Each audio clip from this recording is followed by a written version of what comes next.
You've tuned in to Powerhouse on Purpose podcast, your go-to space for inspiration, empowerment, and practical strategies to unlock your potential and step boldly into your purpose. Hello, welcome to Powerhouse on Purpose podcast. We are so excited to have you. So introduce yourself and let us know a little about you. Thank you so much, Alisa. I'm so excited to be here. My name is Jazmyn Lopez. I am the founder and thought leader behind Anthello. The concept behind my consulting studio is really expansion strategy for creative entrepreneurs and small business owners. If I want to be really honest, I have a bone to pick with corporate America and big business. I think we have far too much money in the world to not be treating people better. So I'd like to help smaller companies and creatives grow so that we can put the power back in our hands and hire with intention and grow with purpose. That is awesome. I recently published a book. And while I was doing it, I was learning the ropes. I didn't have the extra income to hire anybody to be with a publisher or anything like that. And so I was like, I'm just going to self-publish and I'm going to sit down and I'm going to learn it. And the more I did it, I was like, these are complicated processes that even when you do something wrong, their explanation back to you on how to fix it is a bunch of, literary mumbo jumbo. And I'm like, oh, my cover is too far over the margin. Why can't you just say that? Instead of the particular vernacular that people aren't going to understand. And so what I decided to do was to pretty much avail myself to Christian authors. Because 9 times out of 10, a Christian author is not a writer full time, right? They may have a story or their experience, or they may want to talk about their journey to Christ and different things like that. So I'm like, we're not going to know all these details of what it is that a publishing house would know, but we also don't have that expendable income. And so I definitely understand that. Want to go for the little guy, want to be supportive to those who don't always get the help they need. I don't know if I have a bone to pick with corporate America, but I definitely left them behind. I couldn't take it anymore. I hate to put it in those words, but I'm at home right now full time because corporate America I was burnt out, man. I was sick of it, honestly. Yeah. The way I have a bone to pick with it is far less personal than it is humanitarian. There is far too much money circulating and not going to people who need it. I've worked at companies with millions and quite literally billions of dollars operating inside of their ecosystem, and I've seen it get wasted while I couldn't get a full bonus or a proper raise for a promotion. And that's just the tip of the iceberg. You know what I mean? So it's more about creating impact. And I think the issue with corporate America, right, is we go there to do a job. And in my case, they only want you to do that job and not anything to elevate it. So anything that challenges the status quo or offers something new or is innovative and could really make something better is sometimes shunned and not celebrated and not supported when it's really actually the right thing to do, because people are so scared. People are so scared to try something different and do something different. And especially when you get in these big organizations, it's like, well, this is the way we've always done it, or this is the purpose, or the CEO wants this, or whatever it is. And they're kind of missing the point. And so what I ended up experiencing was I'm a hard worker. I have been told over and over again that I care too much. And I think that's kind of silly. When you're paying someone to do a job, don't you want them to care about it? Don't you want them to try their hardest? Don't you want them to innovate and specialize and challenge and grow and get better? It just never made sense to me why I made all this money and they wanted me to be dumb instead. I worked with older males mostly, and I don't know. I feel that the generation that they came from it goes 2 ways. You have those who want or I honestly would say deserve possibly, but felt that they have earned, right, a 6-figure salary. And so I've earned this 6-figure salary, but I come in and I do a great job, and now I'm not too far from your salary, and it's a problem. Because you haven't gone through the trenches and you haven't been here going on 20 years. And it's like, oh man, that's not how this works. Because I am good and because I'm able to achieve things, or because I'm able to, even if I'm able to accomplish more, I don't deserve based on timing. That's not. So I obviously I do have bones to pick. I just don't pick them. Right. Well, and I think these are really common themes. Like you touched on something, and I find it more with women. Men I've found to be kind of easy in corporate America, but it's the women that I really struggle with, and especially the older women. It's like I would never, ever, ever want a young woman to suffer the way I suffered in work to do her job and grow a career. Like you always reach back down and bring people up, and I don't understand the mentality of keeping younger, up and coming women away from success. Like I have dealt with so many insecure female leaders. It's a joke because if I ran into a version of me in that, if I was in that leadership role and I had a Jazmyn, she'd be my right hand girl. Like I'm the one to get things done. And I don't care. Like I had one boss and he was a guy and he let me do whatever I wanted. He was like, you're smart, do what you think you should do and let me know when you're done. And I was like, bet. That's all I had to do. It's easier dealing with the males who accept that part. Women definitely we struggle because there's always a level of comparison happening. And honestly, with black women, I also feel there's a layer of there was a time where they would only let like one of us be in the corporate side or on the administrator side. And so I definitely felt like I ran into that problem. It was like, I'm up here, you gotta stay down there until I get done. Yeah, there's not enough room for all of us. So I this Yeah. is my spot. And that's not at all it. Like I think the reality is as much as we're called minorities, we're not the minority. We're the Mm. vast majority. How many people aren't mixed? Like there's and it was for a long time I didn't identify as a woman of color. But my name is Jazmyn Lopez and these eyebrows do not lie. So who was I kidding? Like who was I like everybody knew what and who I was. And it was funny because I'd be like, oh, you're loud, you're aggressive, you're fiery. And I'm like, that's like, is it because I'm Latina or is it because I'm intelligent? Like, Yeah. is it because, I'll am be I calling? honest, when you signed up for your pre-interview and I saw how you spelled your first name, I was like, she's a person of color. Like right off the top. Right, that gives it away. You Oh know, it's yeah, funny. she's a person of color. It's not necessarily related, but my white father gave me that name. He's serious. And I love it. But I love that. I love identity. I love individual identity. I don't conform well. So I already have a piece of me that doesn't work well with certain corporate values as far as, Mhm. be a good team player and go with the status quo and, put your head down, let the people in charge kind of handle it. But Right. if you have a task for me to do, matter of fact, real life, I worked in North Carolina for a neuro medical center there, and my supervisor was a black older woman, Hmm. and she gave me a task, and I finished it probably 90% faster than she thought I should. And I remember being called in her office, being reprimanded, and being told, there's no way you did this. You just did whatever you wanted to do, blah, blah, blah. There's no way you're finished by now. And I'm thinking to myself, if I'm just efficiently handling tasks, I get reprimanded. And so that's how people in our age group, first of all, burnout comes from not just overworking, but being micromanaged, being, just talked to any kind of way, all these things lead to burnout.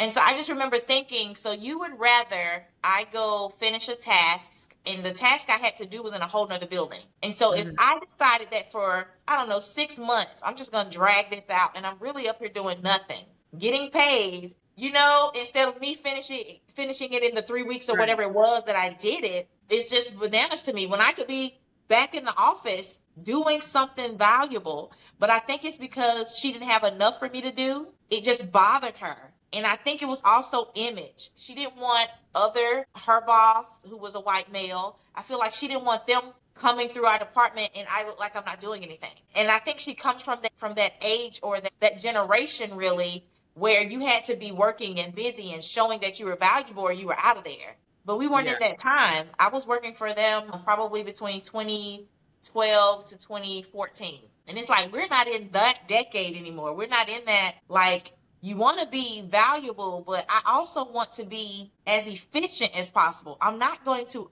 work myself to death or bore myself to death in a building for 6 months looking at the walls because I've already finished what you asked me to do. Like, it's crazy to me. Right. But she was so sure that I just didn't do it. You know, it's funny because there is a saying, and like I've heard people talk about this, like when you start a job and you work quickly and you're that efficient, pause. Like, don't respond to emails right away. Don't, because people are going to get used to that. And whether they're rejecting it like you got rejected, in my case, it was abused. Oh, she'll get this done. She'll get this done. When I was in corporate, I was in a job that my role changed like every 3 months, and not by title, but by focus and function. Oh, the strategy changed. Oh, this is what the CEO cares about today. Oh, this is the biggest problem we have now. And I had to change my focus all the time. And I was always leaned on because I could handle everything and I let people know. And that's how you get burned out and abused, because there are plenty of people who are sitting back and they're like, I'll get to it when I feel like it. There's so much waste and inefficiency because we are married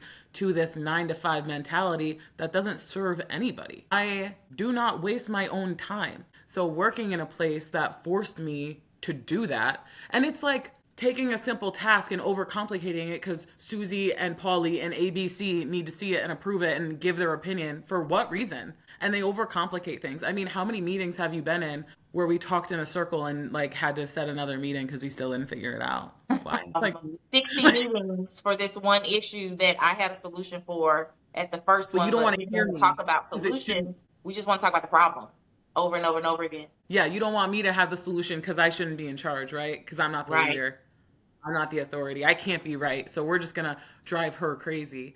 I remember there was one, and this is where like I had a breaking point, like a real, I was like, you know what? And it was funny because like for me, I can put on, there's always that masking, there's that code switch. And so professionally, I'm like, yep, you got it, whatever. And then the other side of me is like, catch me in the street and talk to me like that. I dare you. Like, I dare you. And there was this one woman, and she was on like a screen like this, like a video meeting, pointing her finger, yelling at me about something that I was right about, that I never got. I was like, I don't have this information. I wasn't asked to do this. Like, I don't know what you're talking about.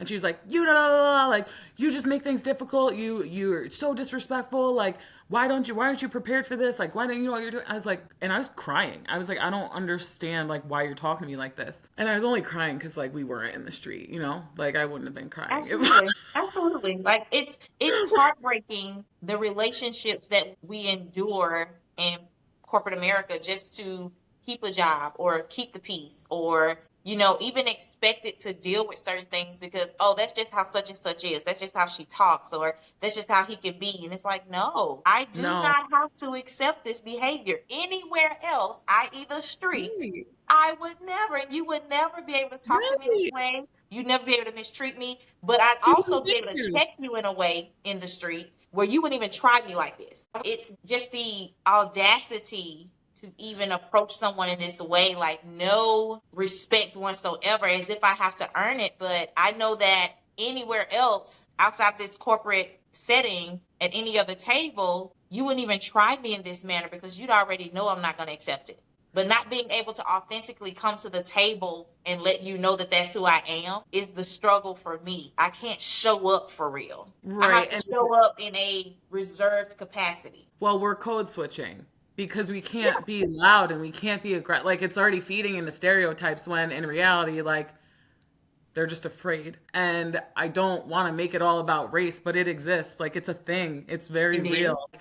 And like I said, for so long, I operated like I wasn't a woman of color. They feel comfortable. You have words in front of your title that make you feel comfortable. Mhm. Those are just words. Like, those are just letters. Like, when you walk outside of that building, you're just another person. So I think, again, like, when it comes to being a leader, being a team member, working in any environment, I don't care who you are, what your title is, CEO, janitor, whatever. Like, you treat people with respect. And if you have a disagreement, you say that. If you're frustrated, you say that. You take ownership for your feelings and your part in it. You don't blame other people. And what happens, I think, because of all those inefficiencies and all those things that we talked about, how they don't make sense, you have these people with inflated salaries and inflated titles who know can I swear on here? They're not worth shit. And that's why they act out of ego to protect themselves. That woman was in my face because she knew she didn't know what she was doing and she didn't know what she was talking about. So she had to blame somebody else.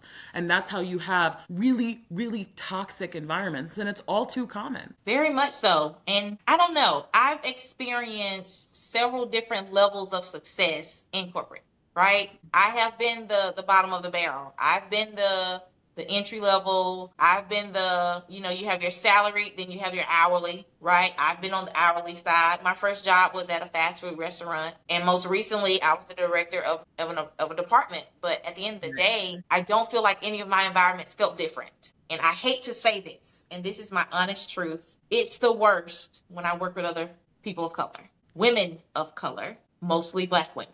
The struggle is super, super real. The comparison, what I believe we tend to do is if I see someone who either does something, has something, or accomplished something that I have not, it's a problem. It's not, let me get to know her, let me see how she achieved it. It's not, hey, you did something I desire to do. How'd you get there? It's not that. And I'm one of those people where all you have to do is ask me, and I'm probably going to offer it up before you even ask. Right. I think you're interested.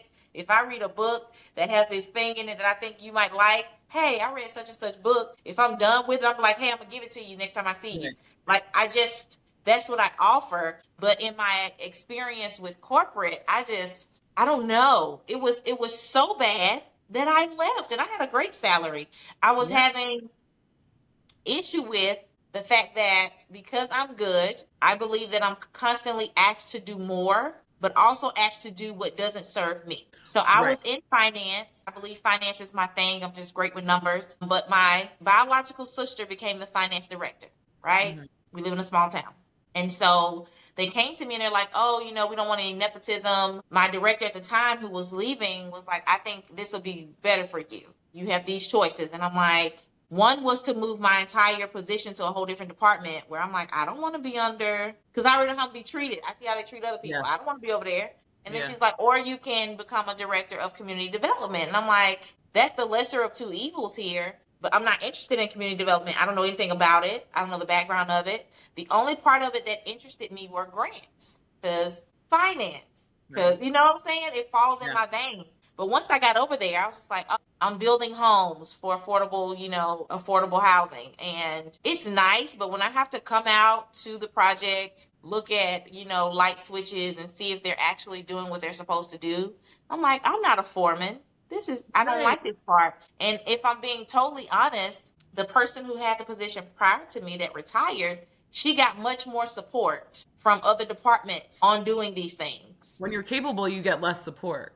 But is that what it is? Because I was just like, how can she have been assisted this way? Like, she low-key was chilling, just being real. And people in our department, in our company, were assisting her on these things. We had a city inspector who would go look at the light switches and see if they were doing what they're supposed to do. But he left. And so the new guy wasn't giving any support. It was like, oh, well, when I get time. Oh, well, when I can. And I'm just like, look. And his boss is giving the same thing in our directors' meetings. Hey, this is going on. I actually said I'm going to hire somebody to do X, Y, Z. He's like, why would you do that when we can just help? You're not helping. But I'm sitting here at this table like, I want to go off on you right now, but I can't because I'm the newest director here. And I'm already, not looked at as qualified. It's almost like everybody treats it like it's been given to me as if I didn't earn it. Mm-hmm. So I had an award within the first, I think, 6 months of being in that position. I got awarded for the projects that we were doing. And it sounds great and I'm accomplished. Don't get me wrong. I'm at meetings in DC sitting with, higher ups that go to meetings with Congress. I'm sitting there with them having these conversations about what we need as far as community development is concerned as a whole. I'm sitting with people who can make law changes. I'm visiting the White House talking about these things. So it's not that I'm not being successful. It's not that I'm not accomplishing anything, but it literally was doing nothing for me. I had no passion for it. I like to see a project done, but that's the side of me that likes to get things done, not that I'm interested in what was done. And so I was really struggling. The atmosphere that was set wasn't conducive enough for me to stay. It's like I already don't really care about what I'm doing, but I also have to put up with your crap. Yeah, that's not gonna work for me. I'm not here for that. Well, and it's so funny, right? Because we can talk about all these things like we're successful in these difficult environments. It's difficult and it's annoying, but like we're still killing it. Like I went from agency to internal. In my agency role, I had multiple promotions and raises. In my internal role, I got to name my title. I was like, we need to do this. I'm going to do this. Make me senior manager of this, whatever. And I was doing it. But it's so like corporate America makes it so hard for you to do quality work sometimes. And eventually, like you start to piss people off because they don't want to work as hard as you. And it's funny because like you, I came up. Like my first job, I worked at the front desk at a dry cleaner. I've been a server. I've worked retail. I've been a nanny. There's really not a job I haven't done. And then I Right. switched over to corporate. And I think that's what makes us so good because we really are able to do anything. And I can't make money in my own business. I will go work at Walgreens like I did when I was 19. I'll make money. Like I know how to work. I've been broke. I'll be okay. And I think that's the kind of thing that people don't understand. They're like, why is she so sure? Because like I've done so many things. Like we've done so many things and come up from so many places. But for me, corporate America was like this pinnacle, this safety, this stability somewhere nobody in my family had gotten before. It was, I finished my degree and I got to go somewhere and I had a career path and I had a place to go and I was going to make $100,000 one day. And I got there and I was like, wait, this isn't safe at all. Mm. Because you're at the whim of an organization, of leaders who you're not in control of their decisions, of motivations that ultimately, sorry, I should have probably had that silent, of motivations that you probably don't agree with. And you're at their disposal. If you don't own a company, you're expendable. I don't care what your title is. I don't care what you do. You can go tomorrow. Whether it's sold, whether their stock crashes, whether there's a new leader put in place, when I came into one of the organizations I came into, their entire marketing team had been wiped out. There were like 3 people left just because a leader didn't jive with somebody else. So they removed their entire team and rebuilt it. It wasn't that there weren't jobs, they didn't like the team anymore. It's so emotional and it's so funny because as women, we're like, women are too emotional to be leaders. These men need therapy because they don't know how to control their emotions. Like you get angry and you feel small, and so you gotta wipe out a whole marketing. You don't like one dude, you gotta fire his whole team. Like where? What? But we're the emotional ones. Always, that's always Right. one of those that I'm always gonna I take a care too defense much. to. Like, I'm no. too Let me emotional. explain to you what emotions are. Like my husband, I love him. He would always say, well, I'm not that emotional. I'm like, yes, you are. It's not that you're not emotional, it's that you don't give a response so you can make people think you're not emotional. But you are emotional, sir. You want to know how I Yeah. know? Because you have to silence yourself in a moment. Like you'll be mad and it'll show all over your face, but you just don't say nothing. That doesn't make you unemotional. That makes you unresponsive. And that is a Right. totally Because different you're thing. I addressing wish it. men would just allow themselves. It's permission. You're giving them permission because the reality is masculine and feminine energies exist in every human. It's Come where you on. feel more. And so, and this is this is so off topic, but like men who don't treat women well, men who don't make space for women, they're denying their own femininity. And that's why they don't treat us the way we need to be treated because they don't give themselves that space to be that part of their human existence. Yes, you're more masculine, but they like there are two kinds for a reason. We both need to exist in our Mhm. own bodies and outside of them together. And I I think agree. that also plays in corporate. How many women are so stuck in their masculine and their jobs, they're too busy trying to keep you out and defend and protect that they won't nurture and bring you up to help them. Yeah. It plays everywhere. I believe that I am the epitome of the game changer on a team, right? I will see all the gaps. I will see where we're missing things. You're saying, oh, this process is missing something. I can probably figure it out. I have a very mechanical engineering type mind, very Hmm. analytical, and I believe I'm prophetically administrative. Like I can probably tell you what you need before you know you need it. Right. And being gifted in that, I have to sit in your rooms and hear your meetings and constantly think about all the stuff that's missing. But it's also one, not my role. Two, if I say it, now I'm a know it all or I'm trying to control everything. Right. And so just sitting in there, feeling muzzled yet unpurposeful, Right, because right? you're capable of so much. Yeah. You could be doing so much. And I had, like, the same way you just explained yourself, I resonate so deeply. Like, you give me a problem, I have 10 ways to solve it. Like my brain just goes in that, it's just the way it goes, and it structures it. Like I see tables all the time. It's just the way I think. And that's why I'm a consultant, right? That's why I do what I do. And so I'm very responsive. When I talk to people, it's like far easier for me to talk to somebody about what they do and then help them and they understand what I do than it is to explain what I do. Because what I do for people is actually dependent on what they need. Yeah. It's the same medicine, but you're going to experience it really differently depending on your problems. But it's a medicine nobody wanted in corporate. So I was laid off. That's my origin story. There was a leader who blatantly, like, actually, I don't know if I can talk about it because I signed a paper. Let's just say it was questionable. And it was questionable. And I was like, I'm not doing this shit anymore. Like, I'm not going to go beg somebody to let me be smart and make them money. Like, I'm not going to do that. There are people who will see my genius and love it. And now I have clients who pay me to be me. They want my brain. They literally get off of phone calls. They're like, oh my God, you just gave me so much information. I don't know what to do with it. I need your help to do it. And that's what we do. That's how we work together. Or I spark ideas. I help them get through even like communication problems, administrative problems, negotiating, hiring. Like my brain is just built to solve no matter what it is. And so when you're in an environment that actually isn't worried about fixing real problems, they're just worried about meeting like bullshit KPIs, making stupid people happy, feeding the egos of leadership. Like it's a joke. They don't actually want to solve anything. So we're sitting here like, what do we do? And then I have And an then when we sat here for an hour and talked about it and got nowhere, those dreadful words that as I stand, we'll meet next week again. We'll do what? No, what you just spoke about made me think about something. So lately I've been trying to figure out which route I'm going to go with my entrepreneurship because I can do so many things, right? So most recently I decided that I want to become a consulting group. And I'm like, I think this is where my vein is because I can help with so many different things. I don't want to have 6 businesses about what I can help you with. But if I can draw everything into one business and call it a consulting group, I'm going to ask you what your problem is, and then I'll let you know if I can help you.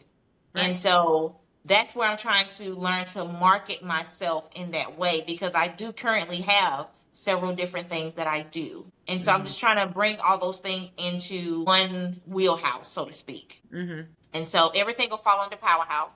But what I'm learning as well during this process, there are people who I know that I'm close to that I've, known for years that I'm like, hey, what is this that I can do that aren't being helpful? And I'm like, whoa, like we know each other. But I feel like there's this fear or this hesitation because it's like, I want you to be doing what you're doing. I'm proud of you, but I want you doing better than me. I've lost a lot of friends on this journey. And there's so much love for the experiences we had. And this conversation keeps coming up, but I have a friend who I'm still close with, and she like kind of bridges the gap between like past me and current me. And she's like, they say that you don't talk to them anymore, you think you're better than them. I'm just doing better for me. And that's offensive to people who aren't doing it for themselves because what that requires is radical honesty, insane authenticity. It requires rejecting everyone else's opinion and really, really digging into yourself. That's what entrepreneurship is. That's why so many people fail because they go after businesses just to make money and like just a quick buck and I want to work for myself. I want to replace my salary. If that's why you're doing it, stop right now. Go get a job because that's not what it is. Anthello is not even mine. It's an entity that I was meant to bring to the world. Like that's how deep it is. And for people to not understand that, it's simply because they don't know themselves the way I do. They haven't done the work that we've done. So they are not coming along with us. Maybe they'll catch up later. But I have found so much more support from strangers, so much more confidence in random conversations in coffee shops than I have talking to people who I thought really knew me. When I first started this and I lost my job and I told my uncle, I was like, I'm going to go out on my own. He lost his mind. He was like, well, you're too ambitious. Why isn't this good enough for you? You can go get another job. What are you trying to do? Blah, blah, blah. Right. Because you're leaving the tribe. Like, you already did so much more than any of us have done. Why isn't that good enough for you? And it's not about it being good enough for me. It's about like truly on a spiritual level, how disrespectful is that to my ancestors and the people who made it possible for me to be here that I don't live up to my potential? How disrespectful. You know what I agree. mean? Yeah, I think I think we're leaving normality for them. I'm sitting here thinking, like, is there an entrepreneur in my family of a higher generation? Can't think of one.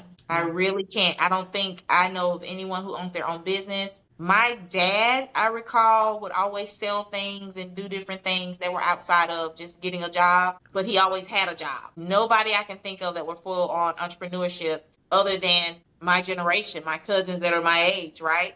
Yeah, you guys are coming in. And I don't think so. Let me put it in perspective. I don't have a 4-year college degree. Hmm. So think about a 4-year college degree being as required these days as is, High being school old degree. enough to work. Yeah. And so think about me making a salary of a director of your own department without a degree.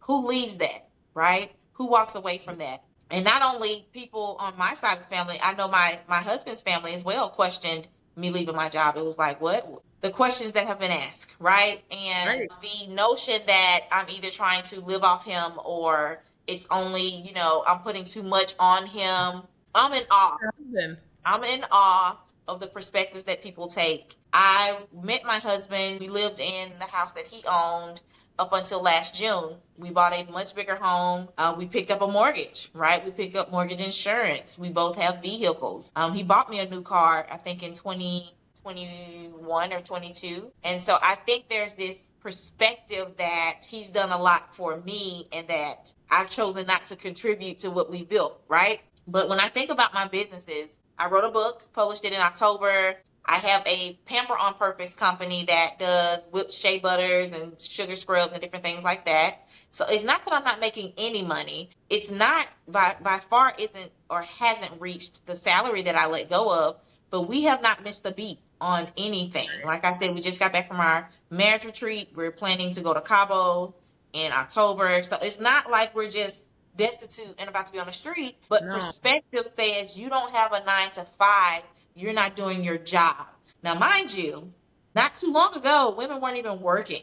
Right. And let's So, not forget the emotional work of a marriage and a relationship. And if you have kids and a house, like I'm single, I have a cat and a condo. But like that it's kind of because I understand what's coming, right? Like there's work, you're as a wife and as the feminine, right? Like you're nurturing his masculine and enabling him to provide for you too. There's a balance and it's partnership. Like you're taking a beat to build something, who knows what he's going to do next, but it's about just being there for each other whatever happens. And can I so it's just say, projection. yeah, can I just say that the things that he's accomplished since we've been together, he gives me so much credit for? Right.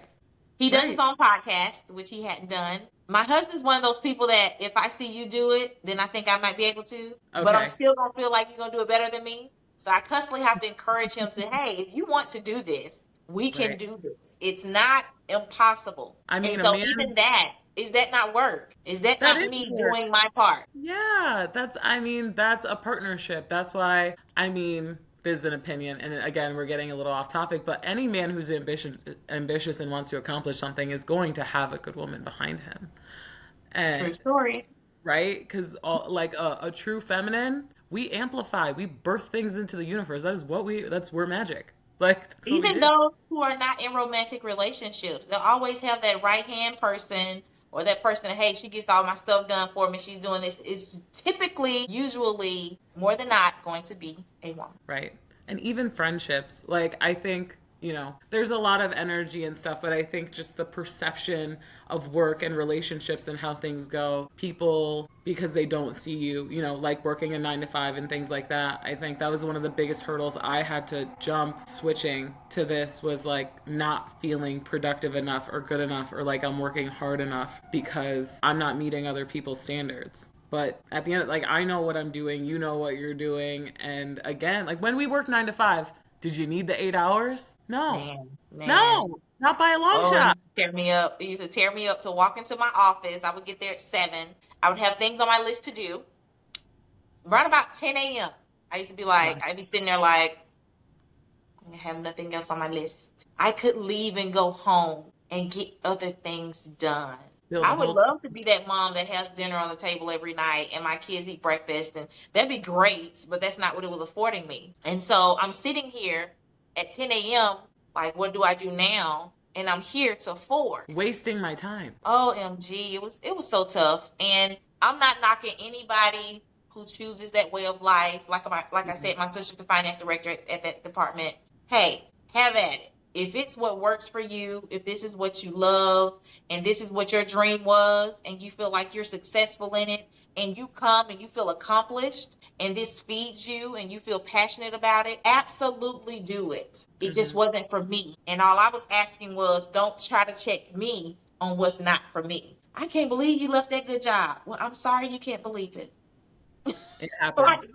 what else do you want from me? I think this is not for everyone, and it's not a knock, like you said. Like, I was meant to do this. I was meant to create this. The way all of these things kind of happened and flowed together, like, it was not my choice. It was like meant to happen. And I think there's just room for a lot more businesses. There's room for a lot more entrepreneurs. Where we've lost our way as a society is depending on a handful of large companies to employ and provide for millions and millions of people. And that's not the way it was ever supposed to be.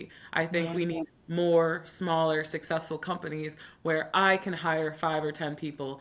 You can hire five or 10 people, and more of that are companies that have just up to 100 employees. I think it's like if you make less than 250 million or 25 million, whatever number that is, it's still a pretty high number. You're considered a small business. We got room to grow. If I had $25 million, I could hire like 100 people, and I'd be True taking story. really good care of them.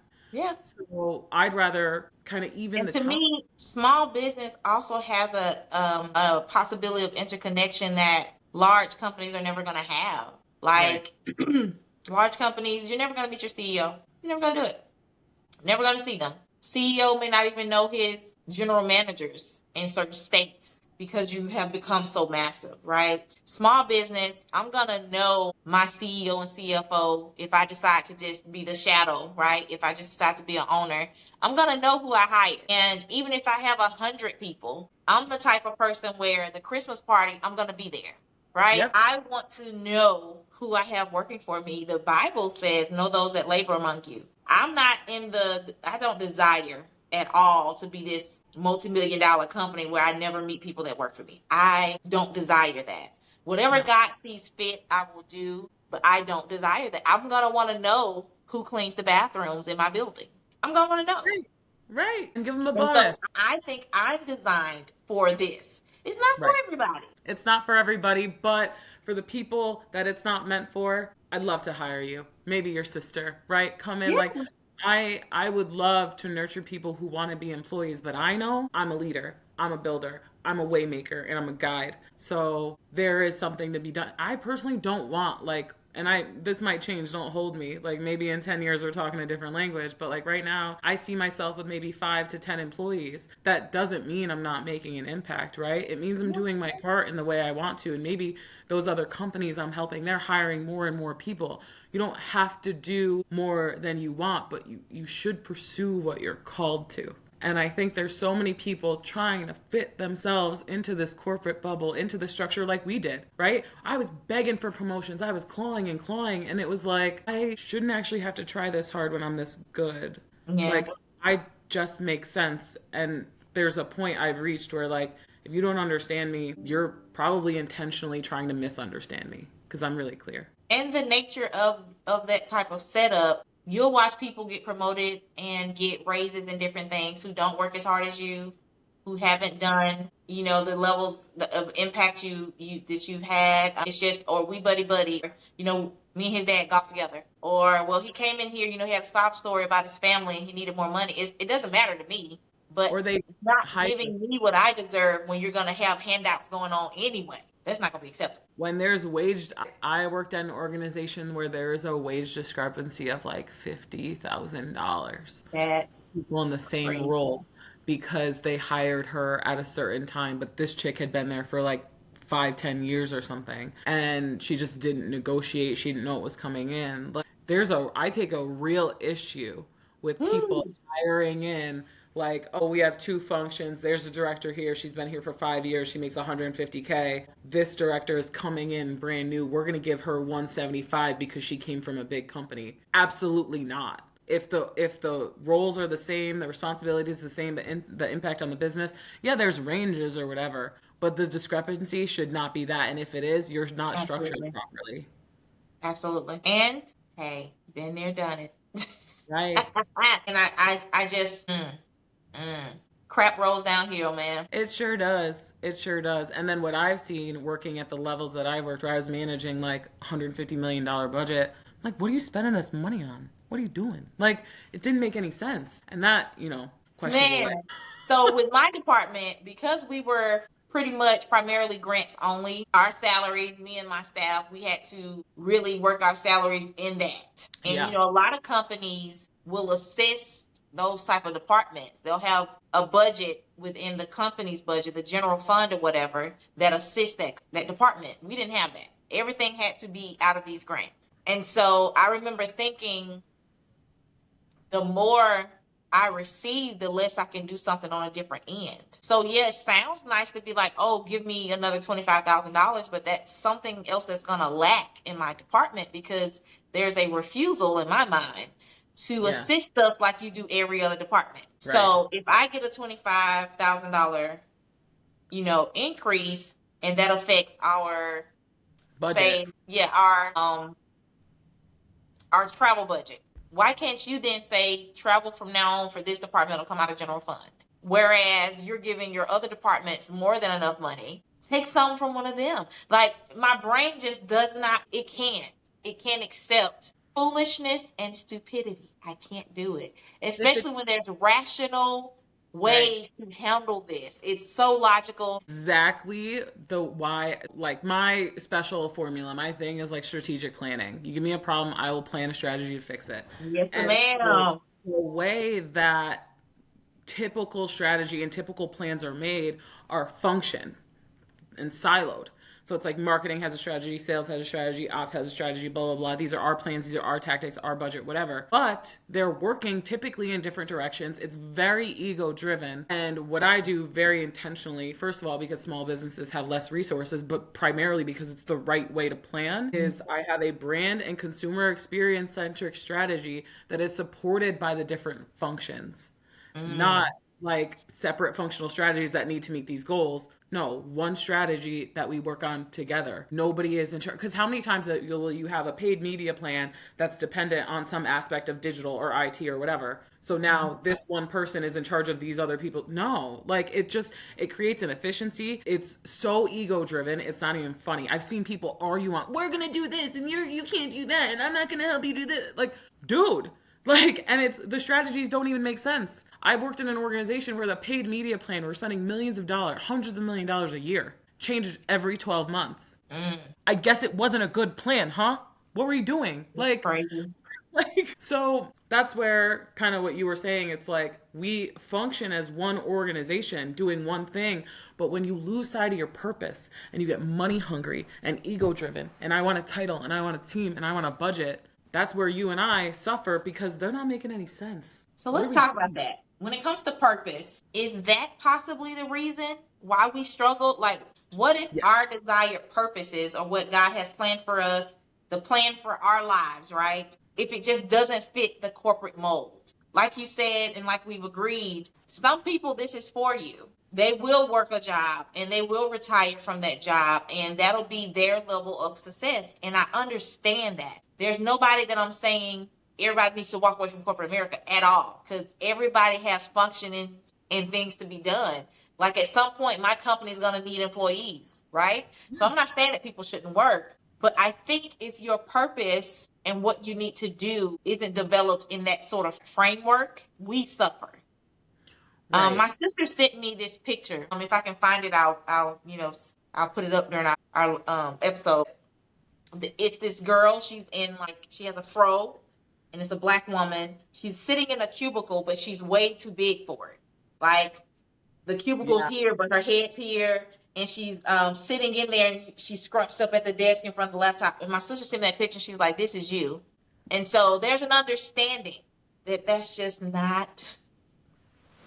Oh man, I was dying. And this is my first time really saying this out loud. I was internally dying there. I felt so out of place. I would wake up in the morning and I'd just be dreading it. And I pull up in the drive and Anxiety. round to the parking lot and I'm dreading it. And I sit in my car for a few minutes sometimes. Or I would try to beat everybody there. So I'm pulling in at like 6:30, 6:35. And I'm like, I'm gonna get to my office and I'm gonna get my mind together and I'm gonna prepare myself for what I'm gonna encounter today. You know, somebody gonna do something stupid that's gonna annoy me. Let me prepare myself. I play a little music, you know, motivate myself, read some scripture, and then 7 o'clock comes and people start coming in and my phone starts ringing and the emails start rolling in and I'm sad all over again and I'm dreading it all over again.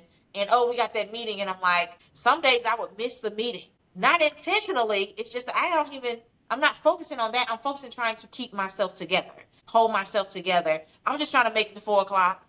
Forgot about that meeting. Sorry. I'm just trying to make it to 4 o'clock. It I felt go like home, but then I get home and I wouldn't even go to bed at night. I'm up at 2, 3 a.m.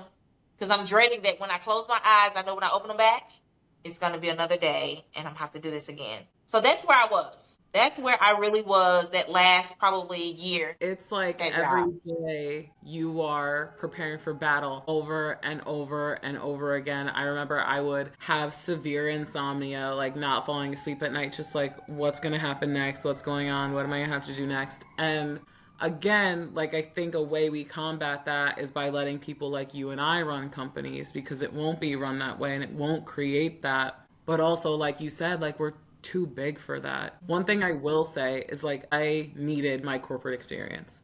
Me too. It made me dangerously good, but I was never supposed to stay there. And it was like you learn the game, especially where I was in like a big $1 billion like for profit company, privately owned by private equity, whatever it is, or even like the agency that I worked at, privately owned. You learn the game. And I looked around one day and I was like, I could win, I could beat it, but I don't want to be I don't, my integrity won't allow me to be the person that beats this game.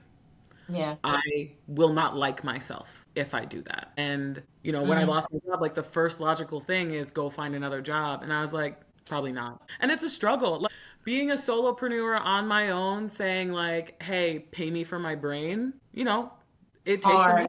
it's hard to do. Hard. But I would rather choose this hard every time. I was talking to a friend about it this morning. I was like, these are my goals. This is what I'm going to hit. This is what I'm going for. Like, you know, I have been in situations where I've had to consider going back.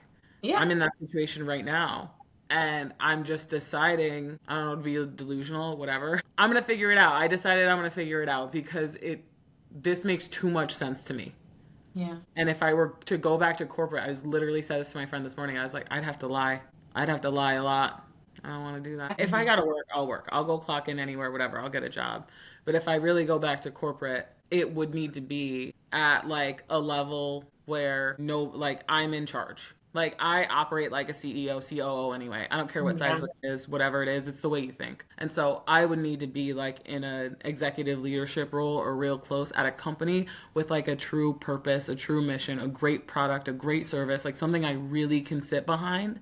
Otherwise, I'm not into it. I mean, that would probably get me if I thought I could be purposeful in a position. If I thought you really allow me to bring me into it, allow me to lead from the space that I know I can, allow me to have a voice. And And it I would probably keep a couple of my clients. Like I wouldn't give up what I've built Yeah, already. I wouldn't keep absolutely. every I think what I'm doing is God's plan. So I definitely wouldn't give up what I do. That position is actually what happened. I got into that position and I stopped doing the podcast because I was like, I can't juggle all that, right? New position, like I said, didn't know anything about the background of it. So I'm up late at night, 2, 3 o'clock in the morning reading regulations. Yeah, just trying to, once again, if I get into something, I'm going to do the best job possible.